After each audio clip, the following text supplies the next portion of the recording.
What's up, you guys? Welcome back to another YouTube video. Now, this vlog is going to be a little bit different. It's not day in the life. There's not going to be anything fancy in this one.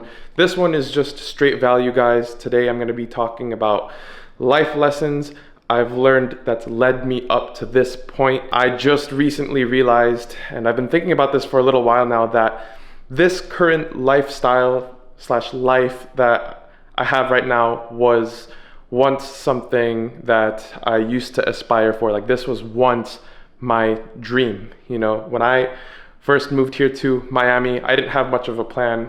I moved here when I was 19. I was just renting a room and I was working 2 retail jobs just to, be able to stay in Florida. And, fast forward to today, here we are.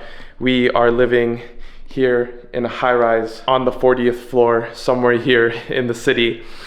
And I'm beyond grateful. With that said, I just wanted to share some things that I guess you could say have gotten me to this point, and some perspectives that have changed for me. And hopefully this can kind of save you from making the mistakes that I've made along the way, and hopefully give you some inspiration as well. The first thing that comes to my mind that's led me up to this point is just to literally try everything. When you're first just venturing into entrepreneurship and you have little to no experience, I would say just start venturing into whatever you find interesting and give things a try. But you eventually want to narrow down and find that one thing that you want to get really good at.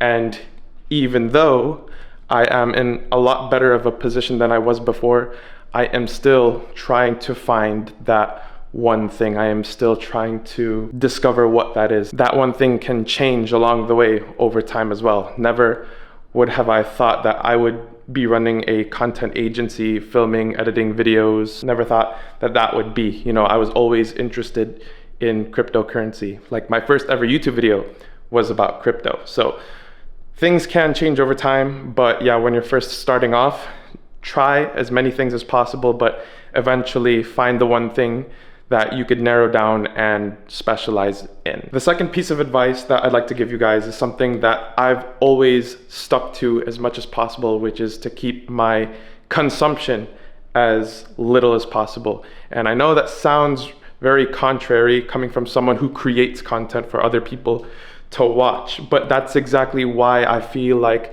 the content that I make for my clients is, I'd like to say it's pretty good. And that's because I try to consume as little as content as possible. Because when you don't consume other people's content, that's how you could keep that originality in there with whatever you create. Like, everything is just coming purely from your own imagination and your own creativity, your own thought process. I guess this advice is a little bit more niched down to people who want to get into content creation, or anyone who's thinking more of like a social media perspective. But overall, in general, I feel like keeping your originality is a very key component into making it, regardless of what industry you're in. That's just my opinion. So I've always kept my consumption down to a minimum, and when I do consume content, it's literally just for observation purposes. I hardly ever scroll on short form. I hardly watch like YouTube videos these days. One thing that I realized too about consuming other people's content is that if you do it excessively, it just drains you, man. Like, for me at least, because I've moved to Brickell and have been, making more content for Miami entrepreneurs, my YouTube homepage has changed drastically, and it's just been feeding me all of these like 20-year-old entrepreneurs who are becoming millionaires or buying their supercars and stuff like that. And when that's all you see on your feed, and especially if you consume that kind of stuff, it can get very draining. I hardly consume that stuff, but the fact that I just see it on my homepage, I already, get a draining feeling. Like, it makes me feel like I'm behind, if I'm being honest. So consuming content excessively, content that's not yours, it can hinder your progress making a successful business or career, whatever, right? The third lesson / experience that I kind of want to share with you guys kind of relates to what I was talking about, like feeling behind and stuff like that, is just focus on your own lane. I have fallen victim to this. It is a waste of time to sit there, compare yourself to other people, seeing what they're doing and feeling inadequate just because someone else is doing more than you.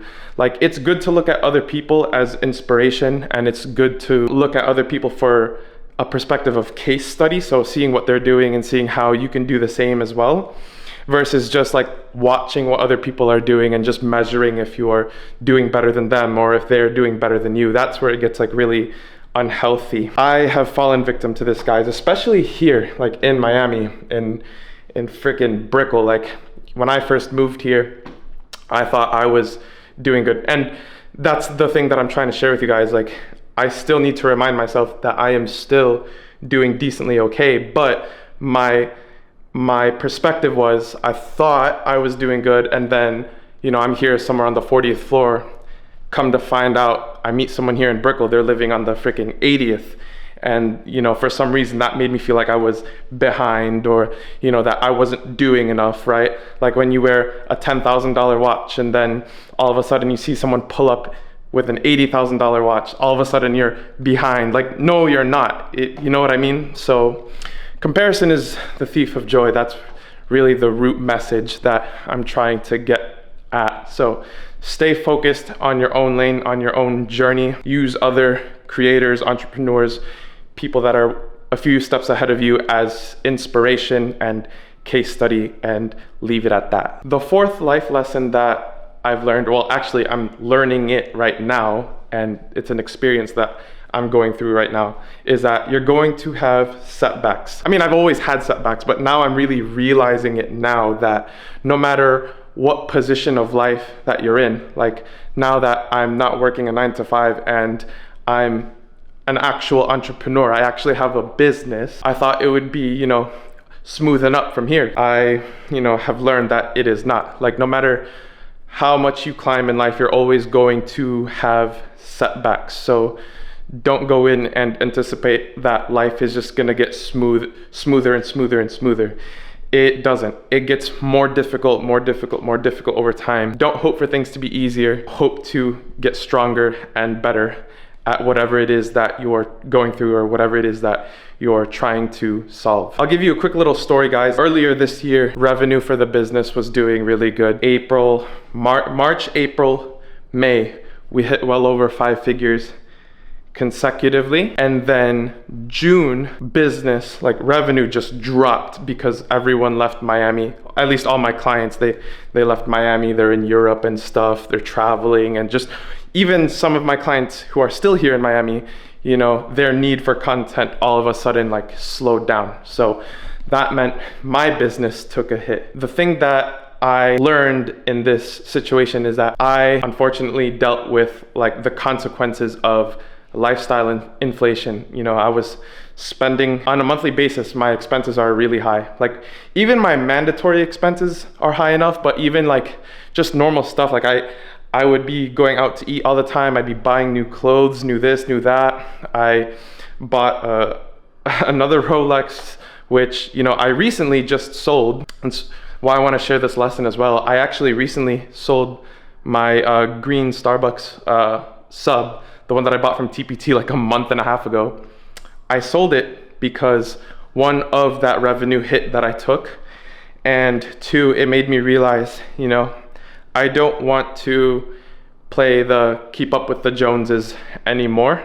And rather than looking like I've got it, I'd rather focus my efforts on actually building stability and actually getting rich versus just like looking rich. Definitely had to set my pride to the side for that move, but I feel like long term it's gonna pay off because now I have that extra capital to play with, and I do plan on investing it. I don't think that it's smart for me to just have it sit there.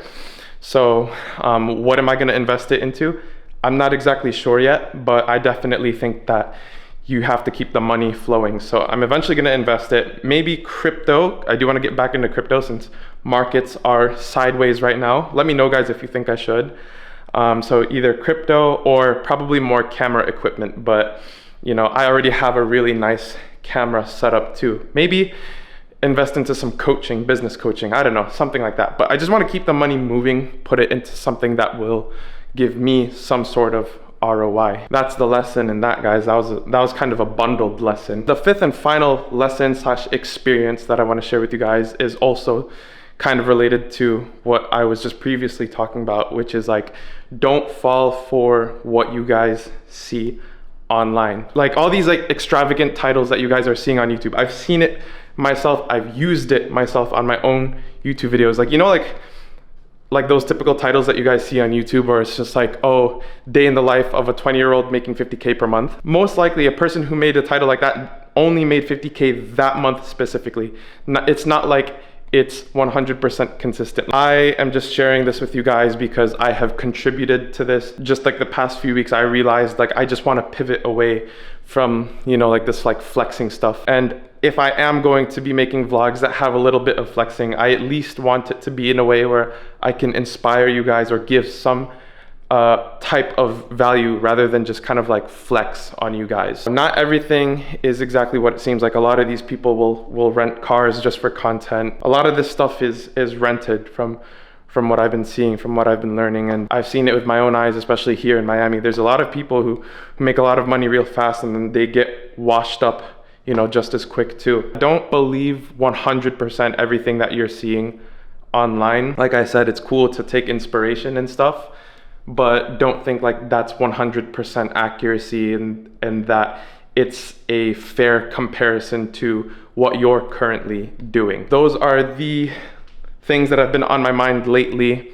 I've just been trying to take a shift with this YouTube channel, just been trying to find a way to provide value and just, you know, not have my YouTube channel just show day in the life and just constant flexing and stuff. So yeah, guys, that's it from me. This is just a filler vlog since it's already been a week. I'm gonna have another day in the life vlog coming out next week. That one is really cool. You guys will get to see me, like, you know, visit my old hometown where I'm originally from.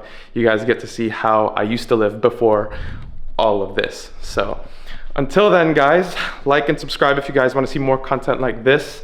When I am not on here on YouTube, I'm here at the desk, but I'm also on Instagram and I'll have that linked in the description below. So until then, guys, hope you guys have a good one and I'll see you on the next video. Peace.